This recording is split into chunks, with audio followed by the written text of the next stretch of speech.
It is the Resistance broadcast. Thanks so much for joining us today, everybody. The base is open, and if you're listening or watching this, that means you are in the Resistance base to join me, James, and Lacey for another episode of TRB. This is our news show. We're going to be talking about a bunch of stuff that has been coming out, including the is there, isn't there drama about Kenobi? Who knows? We're going to try to get down to the bottom of it and give our takes on all that. But Star Wars 2020, the hot stove, as they call it in sports, where there's a lot of rumors and what's going on here, what's going on there, is already piping hot. It's so funny that things like... Why do they call it a hot stove? I think it's just because it's wintertime and you sit by the stove and talk about what's going on. That's a fireside chat. Yeah, they call it the hot stove. I don't know why they call it the hot stove. Sports are dumb. Sports are not dumb. First of all, you're like tweeting about Derek Jeter making the Hall of Fame. You're like, Derek Jeter is not only a great athlete, he's a great person and a great baseball player, and he is gorgeous. I only know that is not what I said. I only know one thing about Derek Jeter other than he plays baseball. I don't know what position he plays. Number 2, I would assume a pitcher because shortstop. he's so popular, but... No, the only shortstop. thing that I know about him is he's the guy that gets shot in the leg by Mark Wahlberg and the other guys. It's the only thing I know about him. That's amazing. Were you ever into sports, James? No, not really. Did you play sports I used as a to kid? like sports teams, but I never watched the games or anything. Okay, because Ohio State is probably one of the biggest things out in Ohio for sports. Like people are nuts about Ohio State football. Buckeyes. And then you have like Cleveland Indians, Cleveland Browns, and that Cleveland Cavaliers. I guess LeBron James was a big deal, right? Yeah. My wife's family comes from Michigan, so they are like Michigan supporters. So I inevitably end up like buying a hat or something because I like blue and yellow. It looks cool or whatever. And I'll be like walking around and people are like, "Go blue," and I'm like, "Yeah." Isn't Michigan and Ohio State a big rivalry though? Do you ever get people like, "Hey, screw you, man"? No, I don't think it's like, it's definitely, I believe it's the largest rivalry in college football, I think, like in our country. Is it a bigger rivalry than Kenobi and Maul? Yeah, I think because Kenobi and Maul are not Big Ten. I don't think. No, they're not Big Ten. Yeah, I know it because of the logo. It's like a B and then a 10, sort of. Like good for you. So you guys ready for the news show today? A lot of spicy stuff. The hot stove of Star Wars going on. You know what's funny? I wonder if people who don't like James, who don't listen to sports, are going to think like we just made up this term hot stove. Look, the Star Wars hot stove is heating up, and what's going on out there, and the rumors, and who's getting traded to what, and stuff like that. But I'm very excited to what's going on because we just popped in that Kenobi story, and it's fresh because of when we record this. So I'm excited to talk about that. So let's just hop into it. Fresh from the oven. Fresh from the stove. That's enough.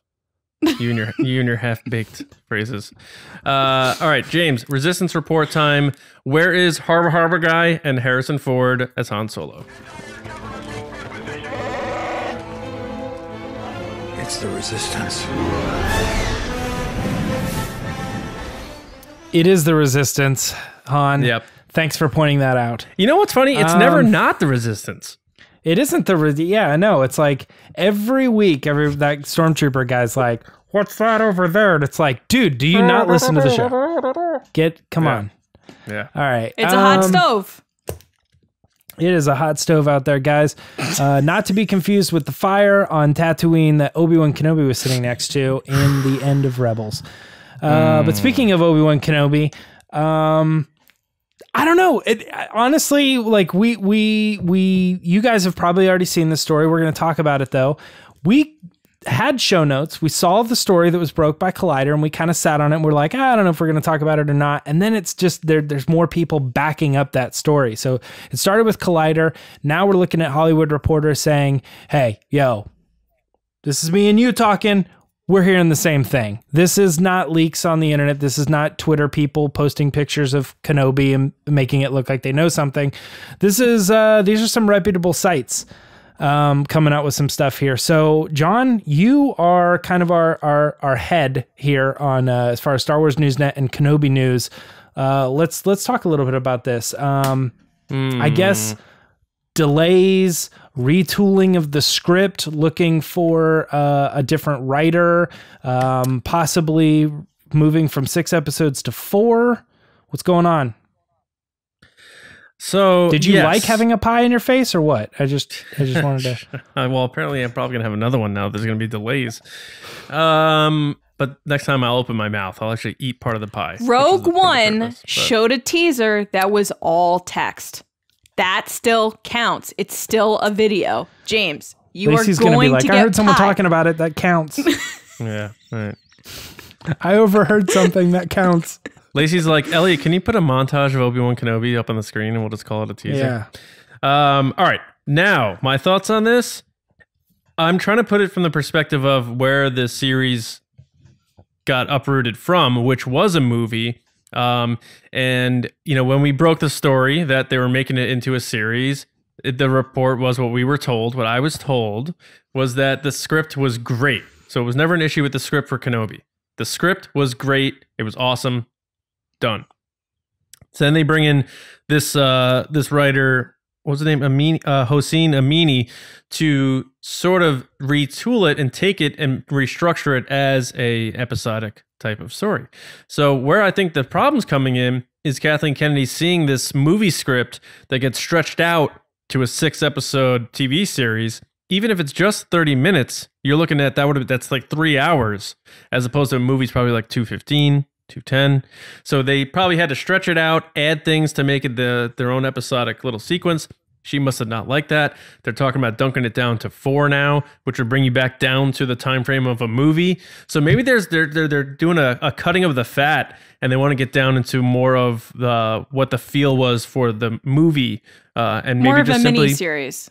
yeah, maybe just breaking it up into parts and making it flow like a movie does, as opposed to like Mando, where it's like chapter 3, Obi-Wan goes to here and encounters this. It's more of the one narrative, which I like. So I know the buzzwords like indefinitely, jettisoned, and stuff like that are very scary, but this project isn't going away. It's going to move forward. It's going to happen. I think we're just looking at some delays here because of that. And then also I had been told by Matt from Star Wars Sessions, who spoke to people at Pinewood, who said that the new Pinewood expansion wasn't where it needed to be due to the shareholders and stakeholders, and it's a financial issue that they're moving the production for Kenobi back to old Pinewood. So that could be an issue for production delays as well. They have to uproot production and move it all over to the new studio. So I think there's a lot going on here with Kenobi, but I still don't think it is going to ultimately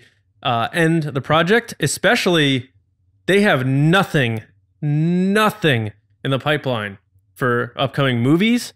So this is very important for them. If they had a slate of 5 movies ready to rock in the chamber and stuff like that, there's less pressure. Like, you know what? Maybe Kenobi just isn't going to work out. They are relying heavily, I think, on Obi Wan Kenobi series. I think there's doubts about Cassian. There's been drama about Cassian too. That was supposed to start filming this past fall. People forget that. They're rewriting that. They brought in the guy from Rogue One to come back. People don't forget that, John.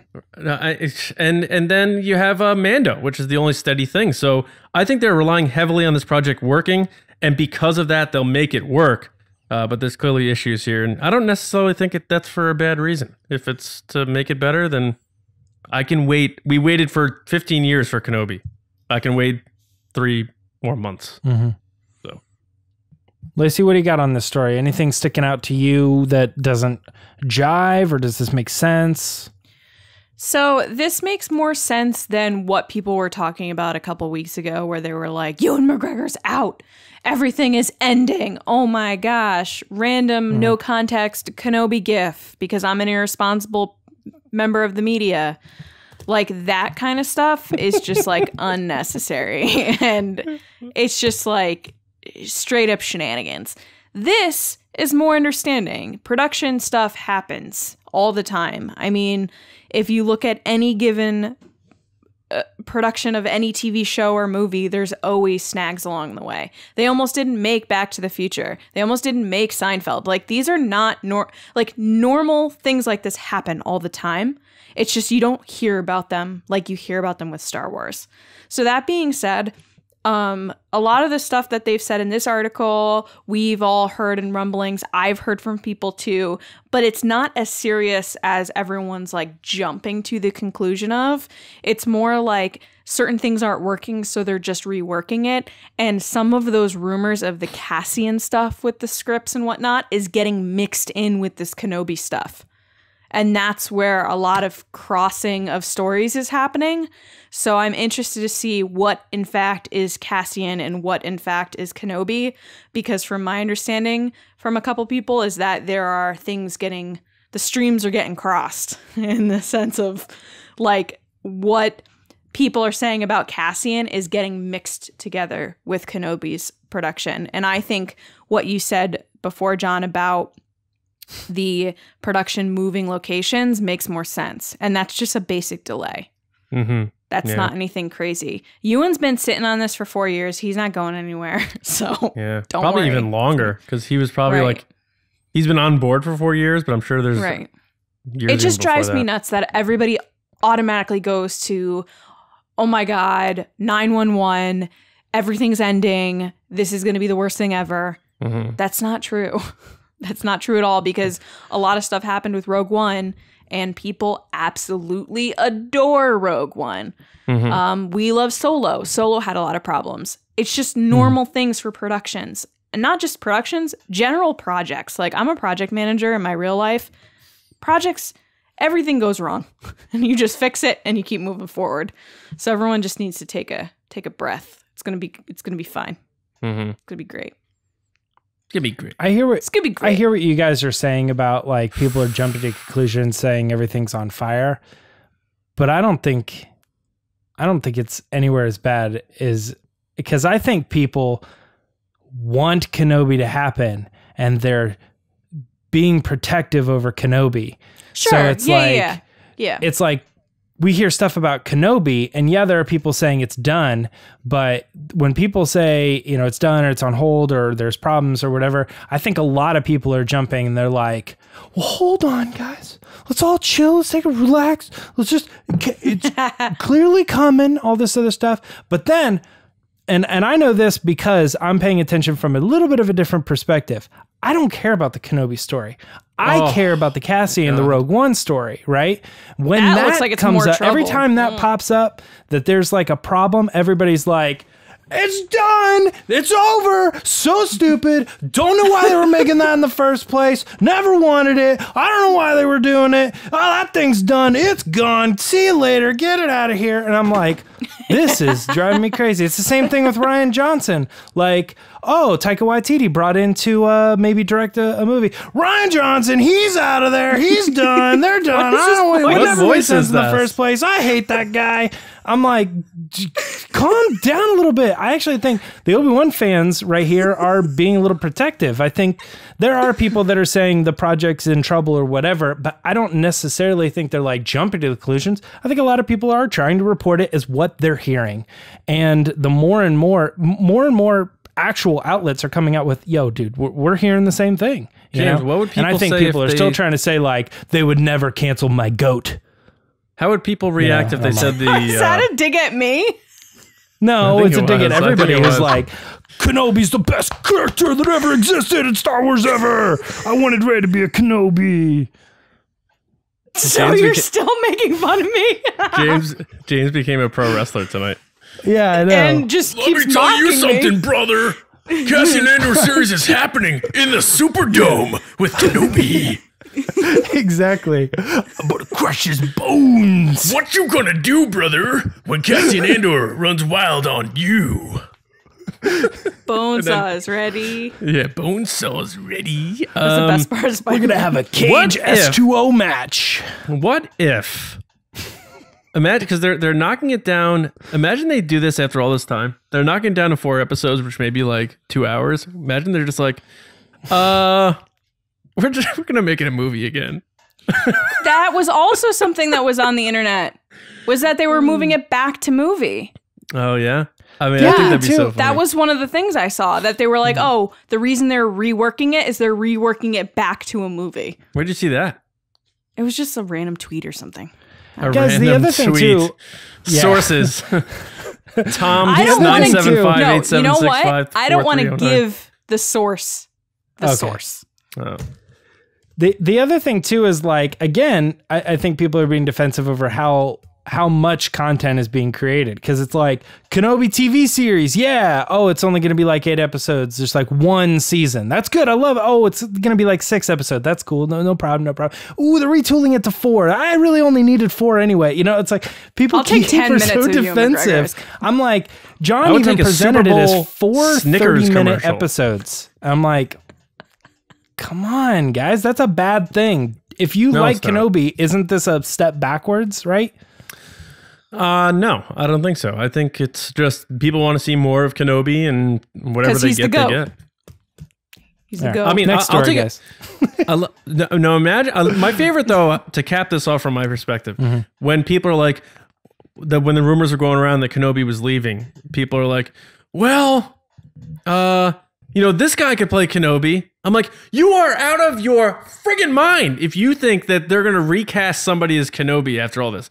The only thing that is definite is that Ewan McGregor is being Obi Wan Kenobi if they're making this project. So you can get rid of, if there's ever a rumor that he's leaving the project, the project's not happening. John, so it's either him or nothing. John, we're all Kenobi. I'm all the Jedi. That's a Guys, good let's idea. Let's talk about a property we're sure Kenobi's coming back to. That's Clone Wars. Well, kinda. What do you mean, kind of? It's not Ewan. That's not what I said. He said Kenobi. I know, but Ewan is Kenobi. Is Alec Guinness not Kenobi? He's one of the Kenobis. Yeah, what are you talking about? Live action Kenobi. Alec Guinness? All right, Clone Wars is coming back, guys. We got it. February 21st is the official release. Something that maybe we hadn't seen, but we're asking around or whatever. It turns out that it is going to be a weekly show. That was confirmed by a publicist. So we are getting episodes weekly from the Clone Wars. Not only did we get the announcement of the release date, but we also got a poster and we also got a trailer. Since the trailer's out, we do what we do with the movies too. We barely talk about the poster. I don't know if you guys have any thoughts on it, but if you don't or want to say something quick, let's just get into the trailer, right? Poster's pretty straightforward. It's a lot of people just staring. Too many characters again. Yeah. Yeah, just too many characters. So many people. So Lacey, let's talk about this. Are you excited? Did the trailer do something for you? Are you going to be watching Clone Wars on a weekly basis, or are you going to kind of like just binge it when it's all done, or how are you handling it? So I'm going to be honest. I'm not the biggest Clone Wars person, but I am going to watching it weekly. I am going to watch it weekly. I want to go to there. Yeah, I want to go to there. I'm excited for Ahsoka and the whole her against Maul and Maul's back. I know my husband Matt's going to be pumped, even though he has no idea this exists. He thought Maul was in Rise of Skywalker. I know. No, I'm just kidding. This is Maul, right? But I just had to laugh at the trailer, though, because it was like, we've now gotten 3 different trailers of Resistance, Rise of Skywalker, and the Clone Wars, where it's like, dun, dun, dun, it all comes to an end. Dun, dun, dun, what's gonna happen? Dun, dun, it's what you wanted. And I'm like, so this is the same trailer got 3 times of the same, like, everything comes emotional down to this. beats, and it's like people clashing sabers, and like, I don't know. Sounds like Lacey's never seen Star Wars before. I'm sorry. I'm a huge trailer person. I really love trailers. Like, if I could have a dream job, it would be to cut trailers. I think they're super fun. So when I see the same thing, there's the same marketing beats and the same, it's like, You love cutting trailers? shut up, John. Maybe you should finish one. That's a little different. That's not exciting like a movie trailer, John.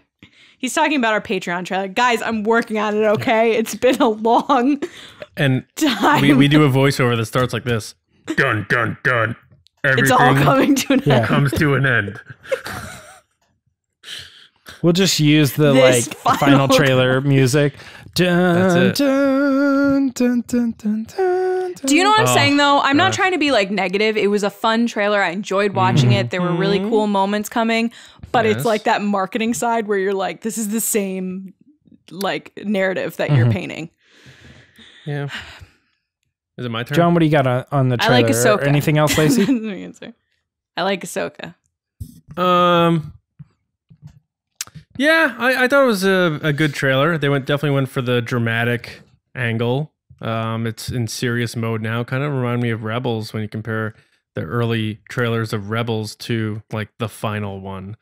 The animation's a lot better because I started doing my rewatch of the Clone Wars, and it's such a clunky animated show. It feels like an old like Nintendo 64 video game, and the animation now is so much better to the point where I would, if you show me shots of the clones in Attack of the Clones versus the clones in this show, I'd have a hard time knowing which one was from the live action movie, which one's from this. So, but one thing on the poster I noticed that I want to point out that's kind of cool and I think might be deliberate is Anakin's face split there, where his face, that half of his face that's in the shadows, does feature elements of Darth Vader's mask. Like his hair comes down looking like the back of the mask, helmet, dome.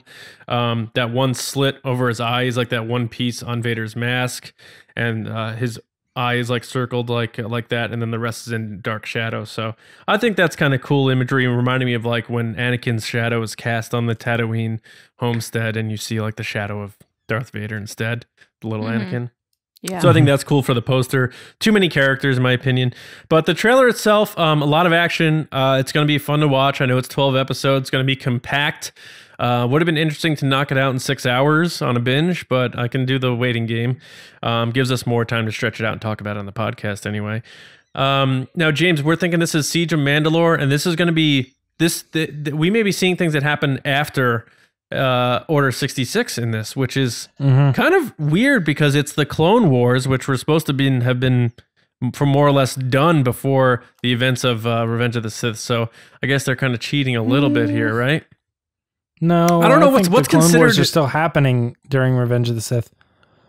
Because I always thought it was the Clone Wars were kind of wedged in between the two movies. That's how I always saw it in my head. Well, Padme's pregnant in this trailer. That's the thing. So, and he first finds out she's pregnant in Revenge of the Sith. So we are in, it's overlapping. And I think that's a little interesting, but it's also a little scary to me. Because you don't know what it's going to undo or retcon, or what they're going to make you look at things differently in Revenge of the Sith, which could be a good thing or a bad thing. I know a lot of people really cherish and love Revenge of the Sith, so there could be a bad thing. If people didn't like Revenge of the Sith, I think it could be a good thing. So I'm curious what this does to that, and if they consulted George, because now you're overlapping with his final movie.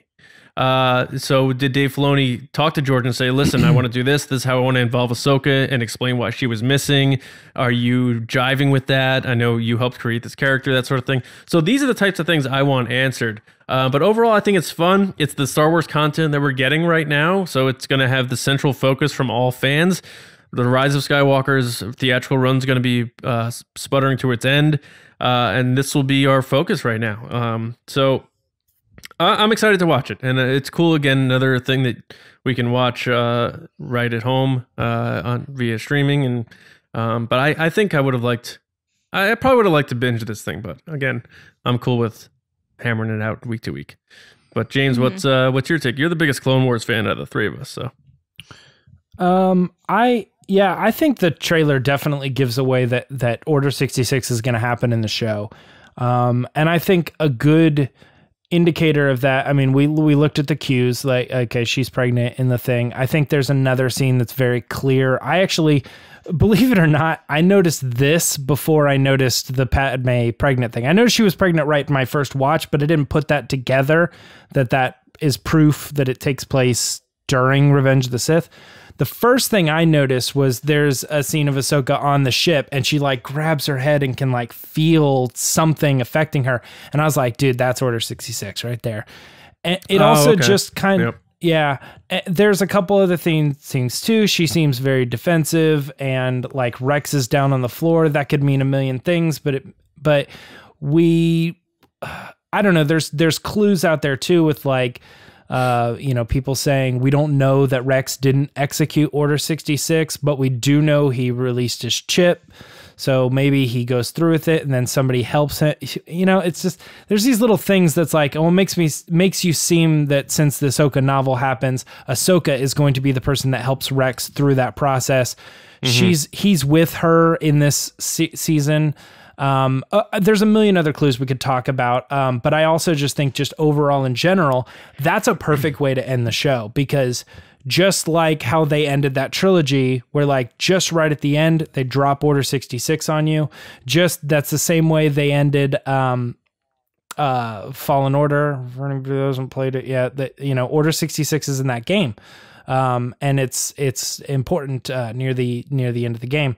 And they're going to do the same thing. I think they're going to show us, what was Ahsoka and Rex and Maul and all these characters that were clearly and heavily involved in the Clone Wars.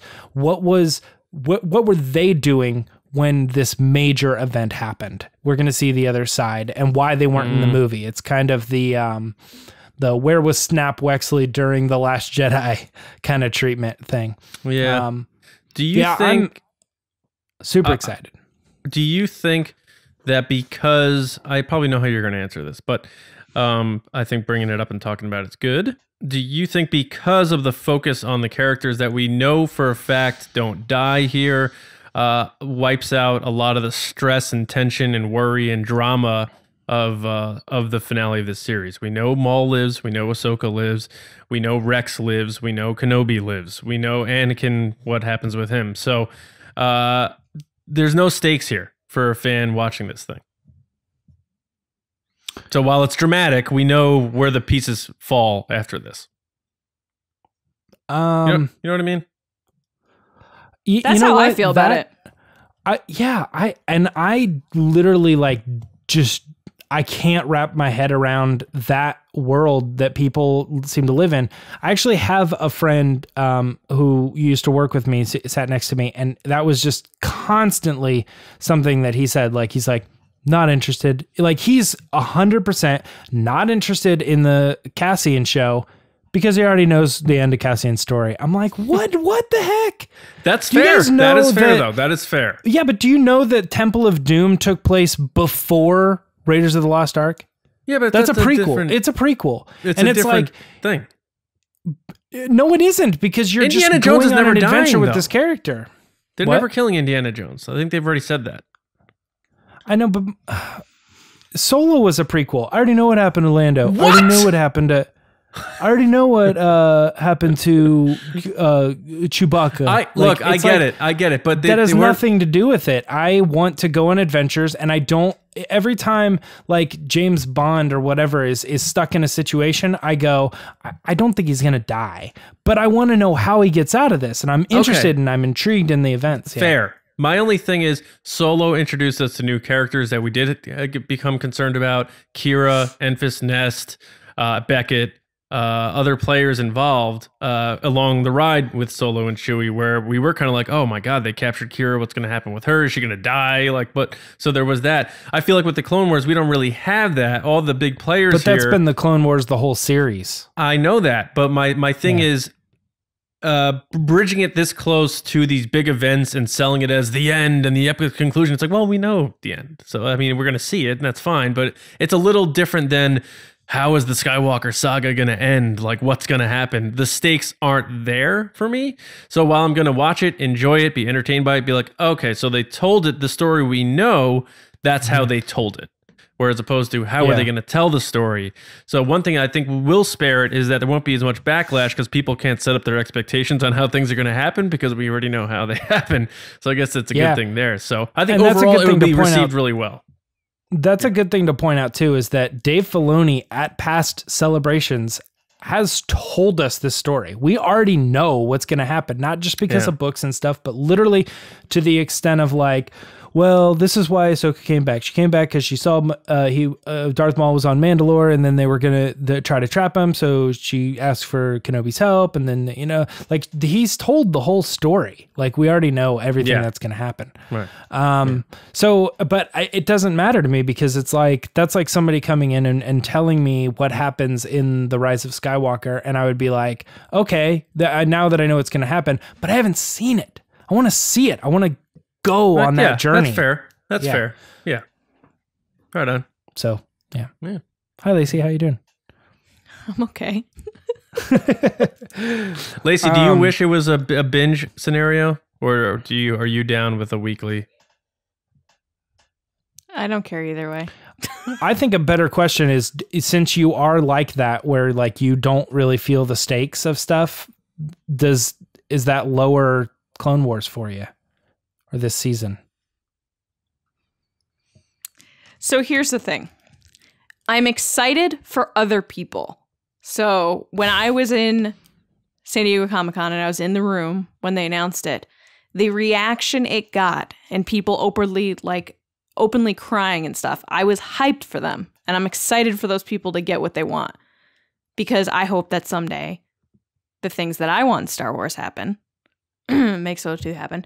So I would hope that they would be happy for me. That being said, I've never been a big fan of the Clone Wars because I'm not really connected to the prequels.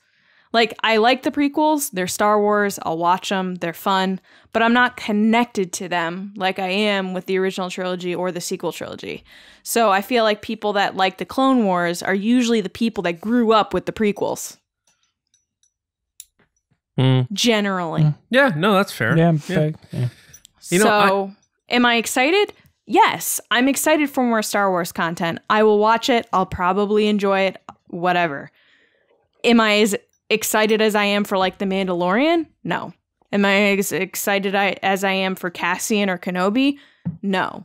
Just for me, I've never really gotten into the animated shows. It doesn't mean that they're bad or anything. It just means I haven't really gotten into them. That's just not my thing. So, yeah. And another thing, I know, then this could just be grandstanding for the sake of trying to make the fans happy. But, Tracy Canobio, the PR person for Lucasfilm Animations, like, this is because of you, the fans, Clone Wars saved and all that stuff.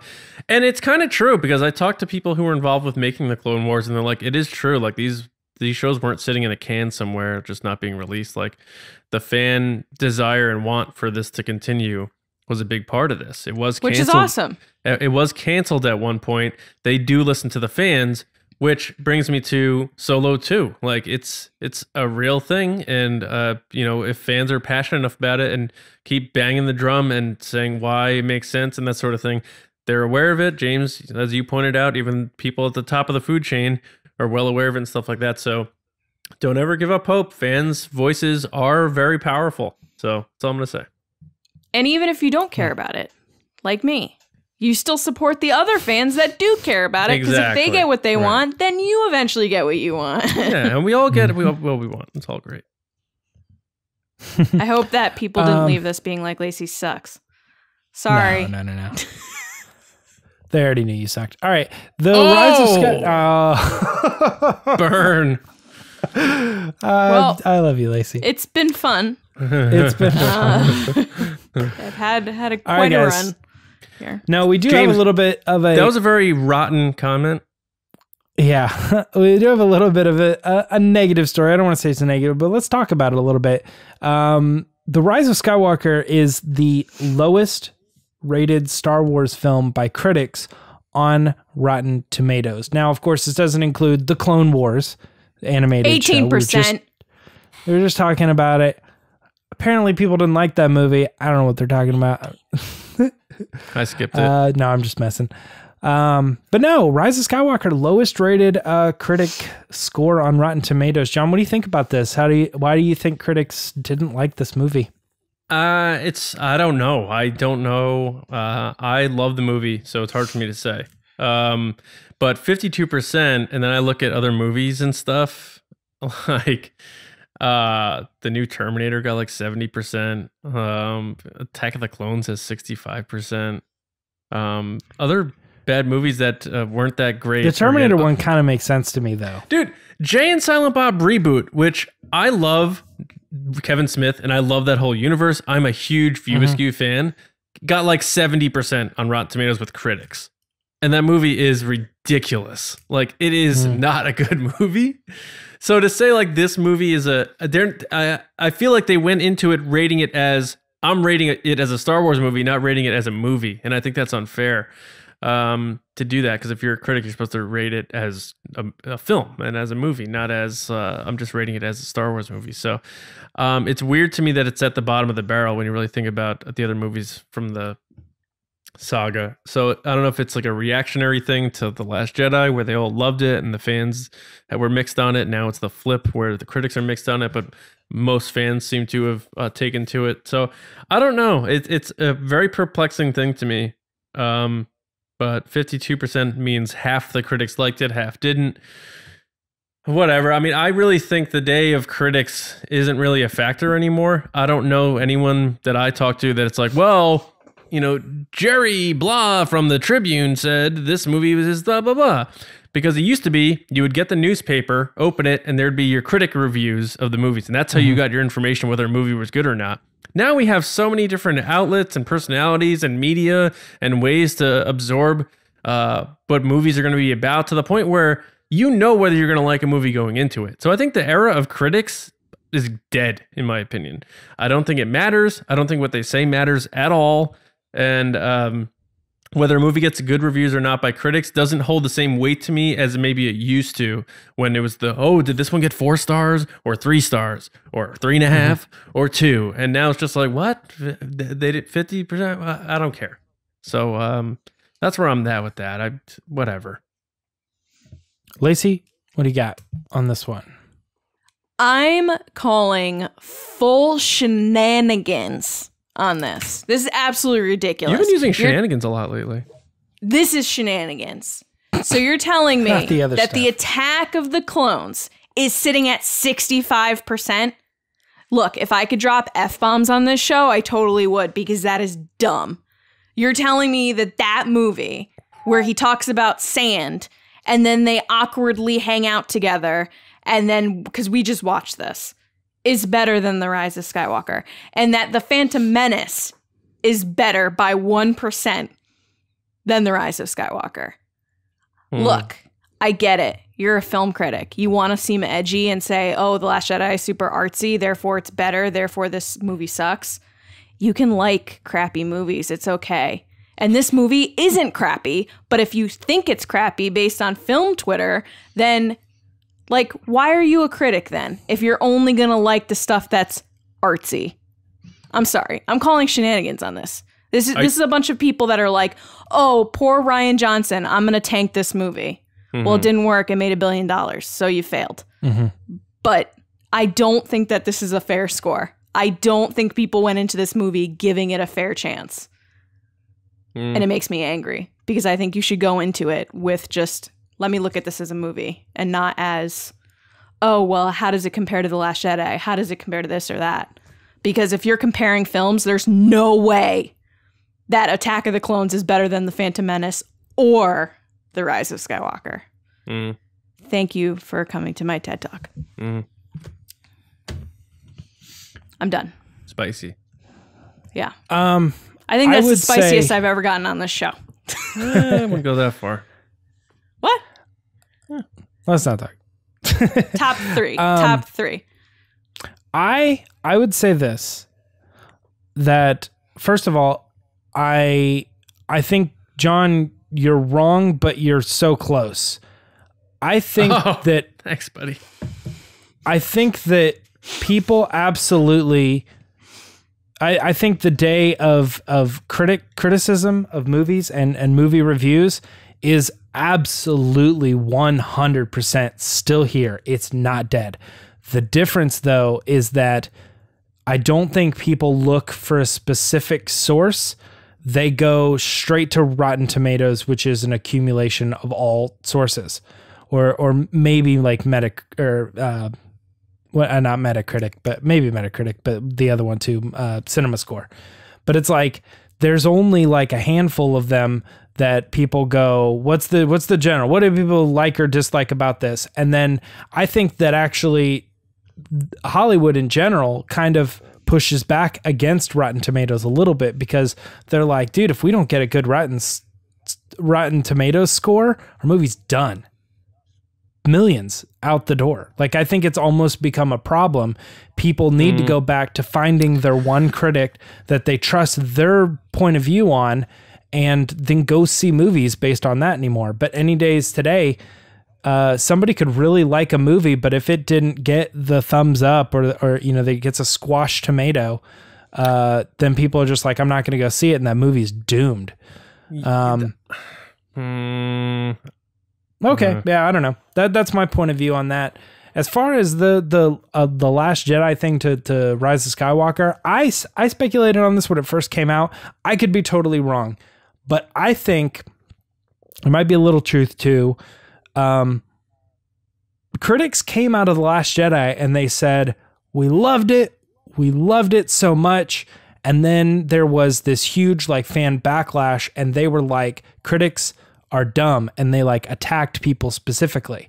And I think subconsciously there was a little bit of critics trying to get ahead of the game. They went into the movie and they wanted to be on the fans' sides, and they were like, it was the worst movie ever, you know? And unfortunately for them, I think the fans were more appreciative of the last movie.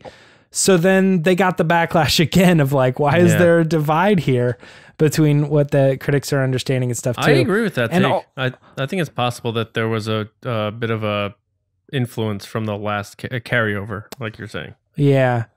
One other thing too, and I don't know that you guys will necessarily agree with me on this, but like, I don't love The Rise of Skywalker to the extent of like, I think it's like a great movie, but I do think that, like, I almost feel like Rise of Skywalker is rated somewhat appropriately on Rotten Tomatoes, but then I'm surprised that Last Jedi is as high as it is.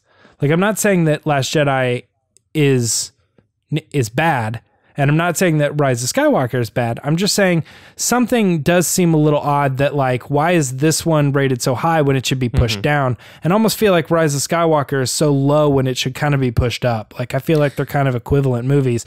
They both have clear flaws to me, and I don't see why someone who regularly watches all these movies all throughout the year would go into Last Jedi and be like, no problems with that movie at all. I'm like, you don't see the problems there, you know? But yeah, I don't know. I mean, those are good points. I also think you can't rule out, like, it's very face value when you're talking about critics and Rotten Tomatoes and percentages and stuff. But can I say one thing? Yeah. Oh, okay. I'm sorry. I'm reading the comments, and literally one of the comments as a review, an official review, is, after delivering such a brilliant cinematic masterpiece, Rian Johnson's excellent storytelling was ignored.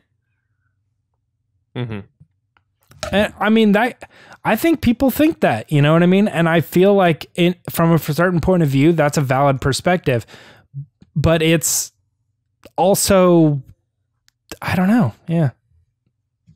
Sorry, John. It's what also were you like saying? not fair, you know? Well, getting to there's always more to things, like under the surface. Like, people are going to listen to this and say, like, you're wrong, they have integrity and they do their job and they're professionals. But I'm calling BS on that to an extent too, because there's also a jaded political element to this sort of thing. Also, like, if you're a writer for a trade and that who happens to also be a Rotten Tomatoes certified critic, and you get invited to go visit the set of Terminator Dark Fate, and you get to speak to the actors and the producers, and they set you up, and you're like, hey, take care of us, you know, on your write-up on this. You know, we'll show you this, we'll give you access to that. It butters you up to almost like something more than you would. I mean, I know this is a fact. I've talked to people who've told me that this type of thing happens. And then, you know, you say, like, hey, I got, you know, this upcoming project, I'll give you, you know, the visit to that and stuff like that. Let's take care of each other, and wink, wink, and I'll scratch your back, you scratch mine. That's Hollywood. That exists without a doubt. And then you see them people like giving that Terminator movie a 70% or whatever on Rotten Tomatoes when that movie was a steaming pile of crap. Terminator Dark Fate. Did you see it? Yes, I finally saw it. Terrible. First 5 minutes, I was like, they just ruined the entire franchise. But and then the ending was just heinous. And then, you know, the same people turn around and say the Rise of Skywalker is garbage. And it's just like, I don't know. I think there's a lot of politics in play in Hollywood. I know it is with award shows, and it doesn't shock me if, you know, it's a scratch your back, you scratch my back, I'll scratch yours sort of thing with these types of situations as well. I'm a jaded person, and the more I hear from people about these types of situations, there's always more to things than just, they're a critic and they didn't like it. And sometimes that's the case. I'm that's not basically saying it's what not. I was saying, is like, it's never just, I didn't like this movie. There's something else going on with a lot of these reviews. Yeah. And because the movie's not a bad movie. But even if you don't like it, and I'm not here to say people shouldn't not like the movie. I think if you didn't like the movie, you didn't like the movie. That's fine. I'm just saying there's also a lot of other factors that we have to consider that go into this for some people. That's all I'm saying. Sure. Yeah. I mean, to your point, I definitely know that that there are people out there that are actively against the way that Disney handles Star Wars. Like, why are we interviewing people when they won't even let us see the movie? You know what I mean? Like they think that that's ridiculous. And I've even heard people say that we should boycott and say that we're not going to cover your movie unless you allow us to see it before you do press. Because they're the Star Wars and Disney in some cases are the only company that's trying to pull that. And it sucks. They're saying as reporters or people who are supposed to be doing these junkets, because they're like, I don't know, how does it feel to return to this character when they know nothing about the movie or the film or anything? So it's kind of like Disney holding them hostage. But I also think that people get buttered up and sent to these events and they take advantage of all the free stuff that they get. And the movie comes out and they're like, hey man, my job is to not be bought. My job is to say that movie sucked. Yeah. Right? I'm not saying every situation, but I'm saying in some where. Because we saw people at the premiere that had special experiences that told us that the movie sucked. Yeah, absolutely. Yeah. And so, yeah, like, I wouldn't shock me if when Ghostbusters comes out, Bresnikan gives it a 10 out of 10. That's all I'm going to say. Hey man, Bill Murray asked him that is, to wear a prototype. if you haven't seen that story, Bresnikan being on the set of the new Ghostbusters and talking to Bill Murray about wearing proton packs, that is like the dream. So good for Brett. Yeah. That's amazing. And it's like the big thing in his story too, because it was like what he wrote about in his tweet. It's the headline. I skimmed through the story a little bit and he's like, so let me tell you what happened on the set. So, and it's like the same thing again. I'm like, the whole meat of this is the Bill Murray thing. Dude. All right, guys, we got one story. Let's cook through it. Let's cook through it because we're running on time here. Last thing is that we got some alleged concept art coming from what seems to be Colin Trevorrow's episode 9 leaks. So we talked about it last week with the Outlaw, John Roca. There's these scripts, right, that came out, and apparently these are Colin Trevorrow's scripts. Well, a couple days later, of course, after we release our episode, they also magically get leaked some artwork. We got, I think, 20 photos that kind of highlight specific things that were mentioned in the scripts. So it seems to line up. I don't see someone coming along or multiple people coming along and making this artwork and signing it with their names and labeling it Black Diamond without some legitimacy to it. But let's talk about it. Lacey, what did you think of the artwork? Do you think it's real? Did it change your perspective on the script itself? Yes, I think it's real. It didn't necessarily change my mind because, again, the way I'm looking at this is what could have happened, but it doesn't change my opinion on the last movie we watched, The Rise of Skywalker, which I think sometimes people are, even when I posted one of these photos with how cool it was, a lot of the responses were like, we were robbed, or, oh, we could have had this. And I'm like, yeah, but what we got was awesome. Yeah. So it's like, it's a lose-lose in the sense of like, nobody wins from this stuff coming out.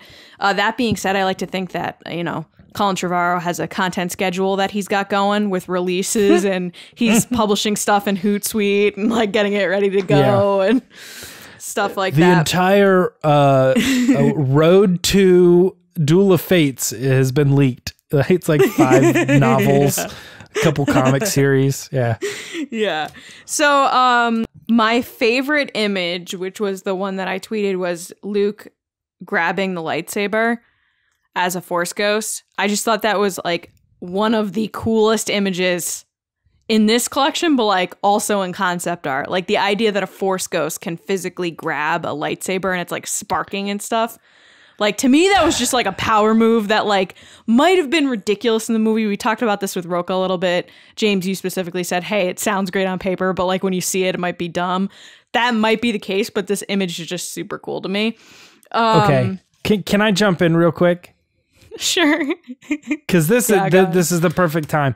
That image right there, I think, is the exact reason why I proposed the question, did it change your mind a little bit on what was happening? Because to me, I hear they're going to Mortis and they're fighting on Mortis. I go, that's cool. That's interesting. I would have liked to see that. Ties in with the show. Then I see an image of Luke Skywalker grabbing the lightsaber, which is very specifically something that the father did to Anakin to prove to him that he was bigger, stronger, and more of the Force than he could possibly ever imagine. And in that case, the father was demonstrating himself as one of the few and probably the most powerful Force wielders, which is a new concept. To show me that picture of Luke Skywalker holding the lightsaber in a lot of ways proves to me that Colin Trevorrow's idea for Luke Skywalker is that he didn't just become a Force ghost, he became the father, or he became a Force wielder. And I'm like, that is some really cool stuff that's even more tied into, let's just make the planet Mortis. It's like a full understanding of what that is. So I'm a little bummed we didn't get that. I still like The Rise of Skywalker. You want to know? But there's some stuff in there that I was like, that would have been really cool to see too. You know, sorry guys, I don't care about Mortis. I don't care. I think it's a dream. I think it's a black hole. I don't think it's real. It's definitely real. It stops time. Like, I don't know. In my canon, my own canon, which is the real canon, it's a fairy tale land. Even if you think it's a dream, it shows up in Rebels in physical form. It's right there. There's a mural. I know, but I don't care. So yeah, just saying. I think from a movie perspective, general audiences would have been like, "What? Who?" I think it would have missed the mark a lot with general audiences. Diehards would have been like, "Oh my God, Mortis! Yeah, Mortis!" But not in the. You don't just like ignore it for 8 movies and be like, Mortis, Mortis, Mortis, Mortis, Mortis, Mortis, and beat people over the head with Mortis because it was in an animated series. I think that would have been a big mistake. But anyway, we're not here to talk about that again. The concept Lacey's going to finish her thoughts, though? I thought she was done. Oh, I'm sorry. I wasn't. No, I jumped in. Oh, jeez. So, it's okay. So Luke grabbing lightsaber to me was cooler than Luke lifting an X-Wing as a Force ghost. It was like one of those things that you're just like, this is so much cooler than anything that we got with Luke. And overall, I mean, a lot of the images were what I thought was LOL, which is lots of Luke just like everywhere. Like he's a Force ghost and he's confronting people and he's teaching people. And like it brought a lot of him in, which we got to see more of him as the Luke I remember in the original trilogy, especially in Return of the Jedi, which is this optimistic, we're going to win this. Like we're in this together. I'm going to help you, Luke. And not the grumpy old man that's like, drinking milk and killing fish and stuff and like, get off my land. I thought the Rey wearing the Luke Skywalker shirt was pretty cool. It reminded me actually of an outfit that Daisy Ridley wore during the press conference for Last Jedi, which was like I picture like she got it on TeePublic. It's like a Luke Skywalker shirt. Yeah, no, like the flap thing, which it was so obvious that it was Luke Skywalker's shirt that I was like, is that like supposed to be Luke's shirt or is it supposed to be just like obviously she's wearing a It was very shirt? obvious, so obvious that I didn't even know that. I didn't even pick up on that at all. Really? The black flap shirt? Yeah, I saw that immediately. Oh. Yeah. The double lightsaber was really cool. Hux killing himself looks like all the art that I've seen of Kylo killing himself. So I was like, as long as it's not Kylo doing it, then I saw the image and okay. I thought, that's Kylo. Oh my gosh. Like at first I was like, John was so close, but it's actually Hux. So close. That's what I thought of. And then the two other things that stood out to me were the shot of Finn screaming Rey from TFA that they clearly just took a screenshot of TFA and just like moved it over and like drew it in digitally. And then the shot of Leia with BB-8 was like super, super cool. And I loved it. She was all in white and she's kneeling and she's talking to BB-8. I just thought that was like such a fan service moment that I would have thoroughly enjoyed. Yeah. It's cool. Art's cool. I like concept art. So I'm done what's the now. name of the guy? Torvallum, Torvallum, something like that. Yeah, I can't think of his name off the top of my head, but yeah, I don't know. He looked interesting to me. This stuff seems very noir, like sci-fi, dystopian, dark feeling to me. I think the city was definitely. I think it would have been a much different feeling if this is what the tone was going to be for the movie. So and it almost felt like someone's like, let me try to be as Ralph McQuarrie as I can possibly be, and make that happen. Because like when I look at this art, I think of like Blade Runner. I don't think of Star Wars. And a lot of Ralph McQuarrie original art does give you that 2001 Space Odyssey feel. You know, it doesn't look like Star Wars either. So I think all of the Star Wars art, even Force Awakens, Last Jedi, and stuff, all kind of feels like that to me. Yeah, but I mean, I don't necessarily love or hate this stuff. I think Luke grabbing the lightsaber looks kind of weird to me. I don't know. I'm not a fan of the Trevorrow stories as it is, but some of this stuff, like they always do, I think will pop up again somewhere else because they own it. It's their art. They can say that look on Coruscant, we're going to bop that in over here. This, creature or something, we're going to use that over here. So they never throw anything away. So it's very possible what you see here, you may see repurposed somewhere else. Kind of like how Minbin was supposed to be, I believe, in Rogue One, and they used it for Solo, that sort of thing. So yeah, just remember these images really more than anything, and know that some of these like backgrounds or vehicles and all sorts of things may find their way on screen in one way or another down the line. What'd you think of R2? Oh yeah. That was the big one that I was expecting you to say something about it. I didn't even see it. Delete. Yeah, I was thinking that too, John. I'm glad you pointed it out, that there's no reason that if they felt that they wanted to, they were like, hey, we're getting some good feedback actually from this stuff. And since it's our property and we actually own all this stuff, like we could technically do something with it. Like the revolt on Coruscant. There's no saying that the First Order didn't go to Coruscant. There's no saying, I mean, we look in all over the galaxy. They obviously like Holdo maneuvered over Endor, so it's like people are revolting in different ways all across the galaxy. This was just Colin Trevorrow's way of showing it like a little bit more in person, not just like what happened on Exegol only. Yeah. So we could get these stories from other planets and stuff too. But if you guys don't have anything else to say, I think that's it for the Resistance rundown, and we can... Resistance rundown? What? Oh, I'm sorry. I did the whole thing. I meant to say that we're getting ready to head into the Scoundrels report. Oh. All right, Lacey, what do we got here? Time for the Scoundrels rundown. Oh. You guys ready? Now it sounds weird to say it. Yep. 1, 2, 3. Punch it! Punch it!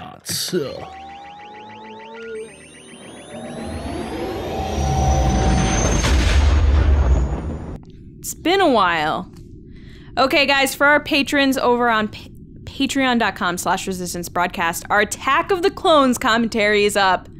Yay! I know I went on a bit of a rant about 15 minutes ago about Attack of the Clones, but we actually had a lot of fun watching it, and it was actually, I think, one of our best commentaries yet, because we went into it just like enjoying it. Lacey, our commentary is officially fresh on Rotten Tomatoes, so apparently 65%. No, our commentary is fresh. Oh, check. Yes, very fresh. You can get the audio and video version over there. We had a good time, so definitely check that out.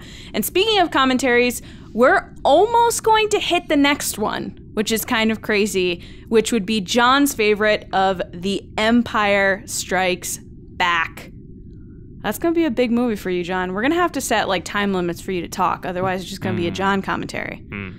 But guys, starting at $2 a month, you can support us there at patreon.com/resistance broadcast. I said that fast. Resistance broadcast. And you can have different types of access, including chats and mini episodes, all different types of stuff. And of course, con event season is coming up, which is very crazy. There's shows like every weekend, every state. Ewan McGregor and Anakin are coming up to Boston sometime soon. All different types of stuff. But if there's somewhere you would like us to go, you'd like to see us, let us know on Twitter at RBATSWNN, or you can email us at resistancebroadcast@gmail.com. Anything you guys want to add? No. You sure Kenobi's doing convention? I'm just kidding. He is. No. Yeah. I love and how he's going to have a great show. Lacey goes, What? Ewan McGregor and Anakin will be at Comic-Con in Boston. You know. All right. Until next time, Chewie, get us out of here.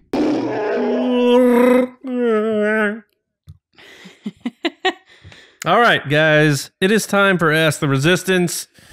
I've been wondering, what are midichlorians? We asked you guys to send us questions. You did, and we picked a bunch of them that we thought you would like to hear us talk about. And we're going to get into them now. 4 questions, one each, followed by one for all of us. So let's kick things off. Lacey, are you ready? This first one is going to you. As long as it's not about Attack of the Clones. Okay, finding new question for Lacey. That one was, why is Attack of the Clones fresh on Rotten Tomatoes? But yeah, we'll skip to this. Shenanigans, that's why. That one was by JL 1977. So burner account for George Lucas, maybe? Who knows? JL? Right. GL. Sorry, I screwed everything up. All right. Take 2. This one is from Fielding Wooters at F Woots. And they asked, if you were to remove one scene from each of the sequel trilogy movies to make the movie better for you, Lacey Gilleran, which would you remove? I kind of want to... So I have one for TFA and one for The Last Jedi, but I can't really think of one for The Rise of Skywalker because I feel like I have to see it again. It's been a couple weeks. It's not fresh in my head. How many times have you seen it? 3. Oh, so you haven't seen it since James was out here? No. No, I have not. All right. Okay, so TFA, I don't know if this counts, but the helicopter shot at the end of the movie. Oh, you hate that helicopter shot. I hate it. So I was actually talking about it with a couple people too in video production, and they were all like, the helicopter shot's terrible. And I was like, right? Am I right? Yeah. It's terrible. Get it out of here. It's stupid. Makes no sense. The Last Jedi, I would cut out Cano Bite completely. Just cut it out. Popular pick. It's popular, but it makes sense to me because it's what I fast forward every time I watch it. Sorry. That or DJ and Rose and Finn breaking into that room. I'd cut that scene out too. That seems just boring to me. Rise of Skywalker. I'm trying to like think of something that like I didn't like about that movie, and I honestly can't think of anything except Ben Solo dying, but I can't cut that out because then it doesn't make sense for the rest of the movie. I guess Rey being on Tatooine, I could cut that out and be okay with it. So what, it ends with them celebrating at the end there in the jungle? Yeah. Okay. I could cut that out. You and would be probably okay. get rid of the Bulio, like, win the war scene. Oh, yes. Yes. What? Mark Hamill's weird win the war. Is that a That he scene? says. It's that one scene where it cuts between Poe and Chewie and then Finn and Bulio. Bulio starts with an English accent, ends with a New York accent. I don't know what happened, Mark Hamill. What were you doing? I'd cut that out. All right. Or I'd cut the end. Most likely the end. Because the Bulio thing I can just kind of ignore. The Rey thing, I think I would want to get rid of it. All right. Well, thank you, Mr. Wooters.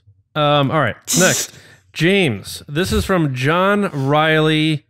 He snuck this one in on Patreon. So good for John to do that. That's how you light speed skip to Ask the Resistance. Right straight through light speed skipping. And John skipped his way to this question, James. Will the new Clone Wars episodes take us past the events at the start of episode 3 or even past Order 66? So we said earlier we think it's going to be in the mix. Are we going past it? Well, yeah. Oh, boy. Absolutely. Yeah, I think I already kind of answered this question earlier. I made it very clear that I think things that happen in this show are going to be during Order 66. So that is past the events of the start of episode 3 and past the events of Order 66. Order 6 has happened. This show will end after that is all done. I almost go as far to say that we might see Darth Vader in the suit in Clone Wars, but I can't. Interesting. I don't want to promise it. I think so too. I absolutely think that. Yes. I think it makes sense, and you get like a Clone Wars version of him, and people will really and then it like leads that. into Rebels. Do you think that the Clone Wars will end teasing us where we're going to pick up with Kenobi in his series? No. Okay. All right. Good answer. Are you Ahsoka'd out, or do you want more Ahsoka content in your life?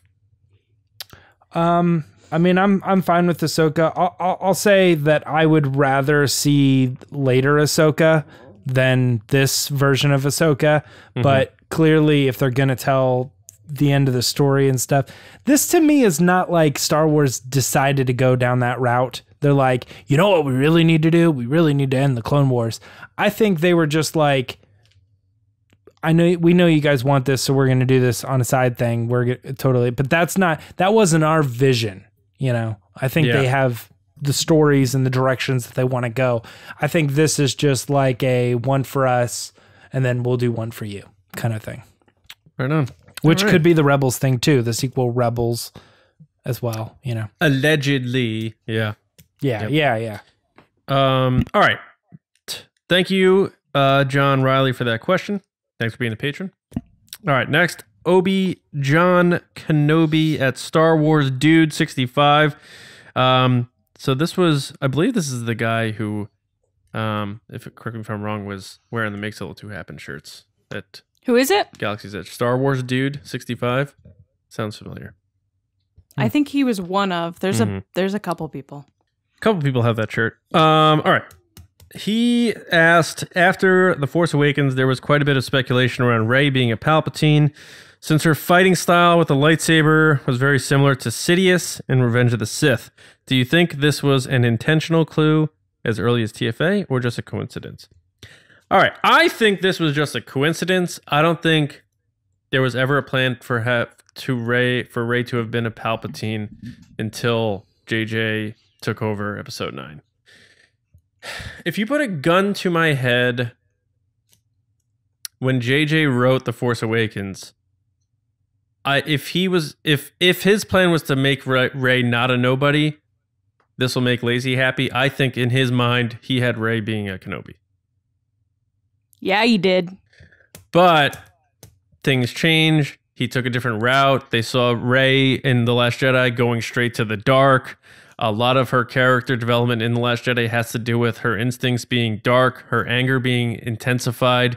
Right. That is the opposite of what Obi Wan Kenobi is. Obi Wan Kenobi is the truest of true Jedi, in my opinion. The GOAT, if you will. Gosh, it's just... Haven't heard that one before. My God. It's just, yeah. And people eat that stuff up. People love Lacey's little, like... Oh, like, yeah. Lacey just so spot on with that. Just, no, but I feel like Kenobi is the epitome of a Jedi in the post Jedi Order era, and I don't think his even though people are like, well, Luke was good, even though Anakin was evil. I get that flip there. I just don't think JJ saw that as an opportunity to pursue that anymore. So he went down the different route. And they're like, oh, well, Kathy wants us to bring in Palpatine.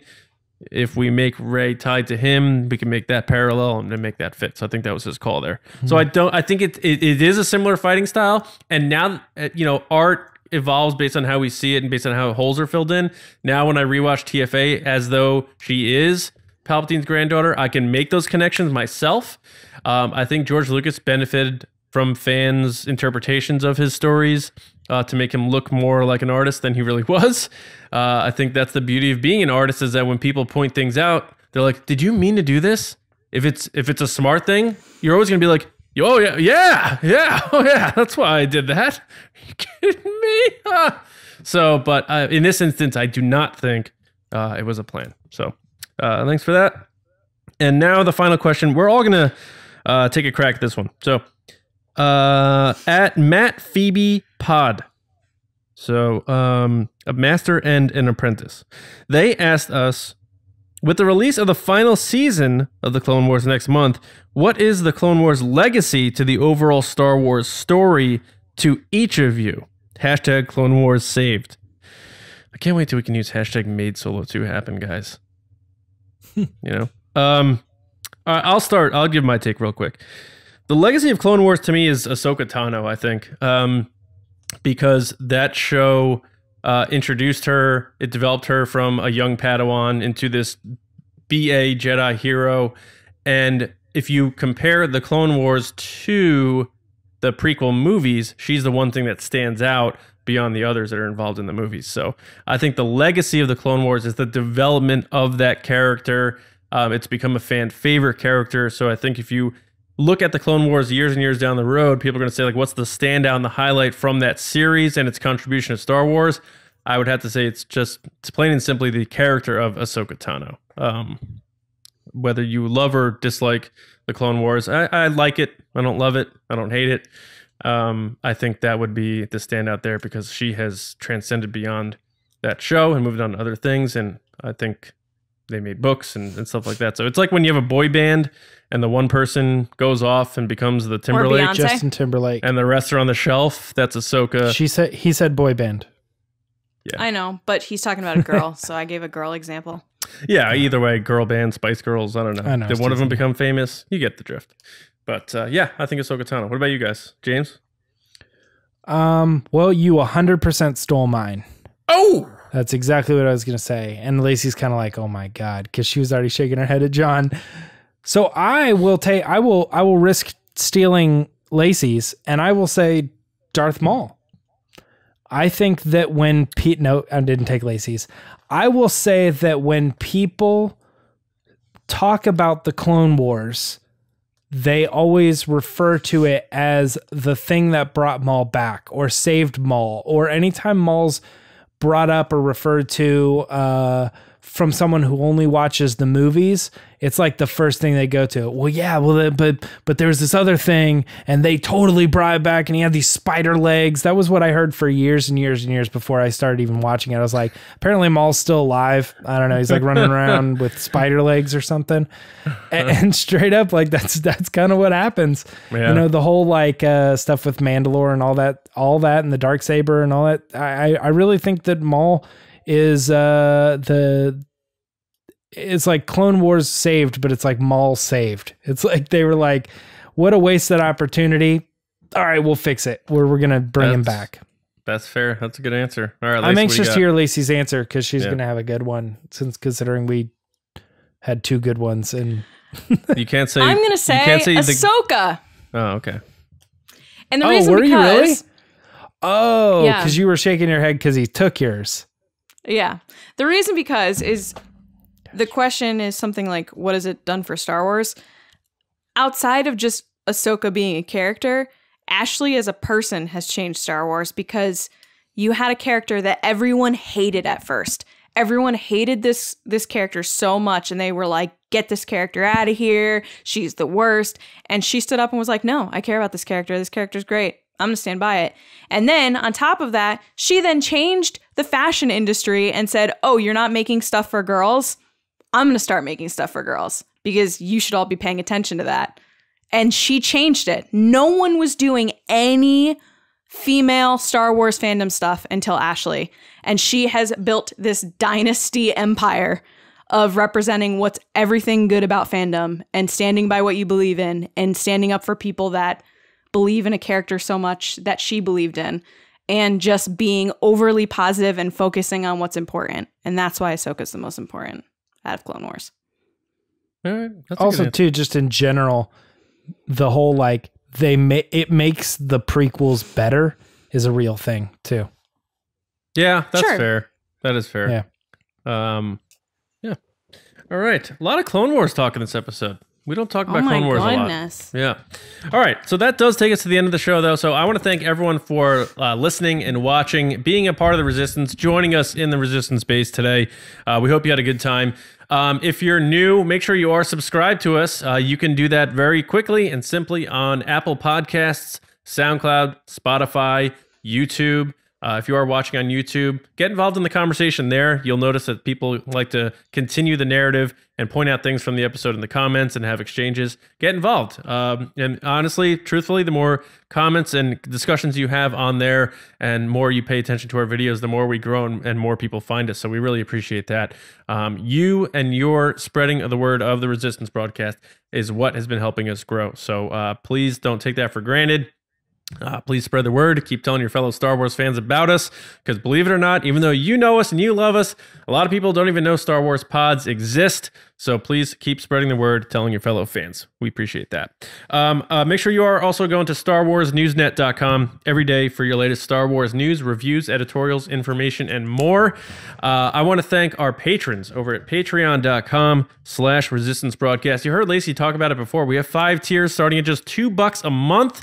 We're about to hit our next goal, and I really can't believe it. It's been amazing run so far. And the support you guys give us makes us able to do so much more. As you notice our other videos and different types of content popping up on the channel, you should see on the page the amounts of exclusive stuff that we're doing over there. We have a Discord chat for tiers 3 and up. Our generals get to be on the show. A lot of great stuff. So just go check it out. Again, Patreon.com/Resistance Broadcast.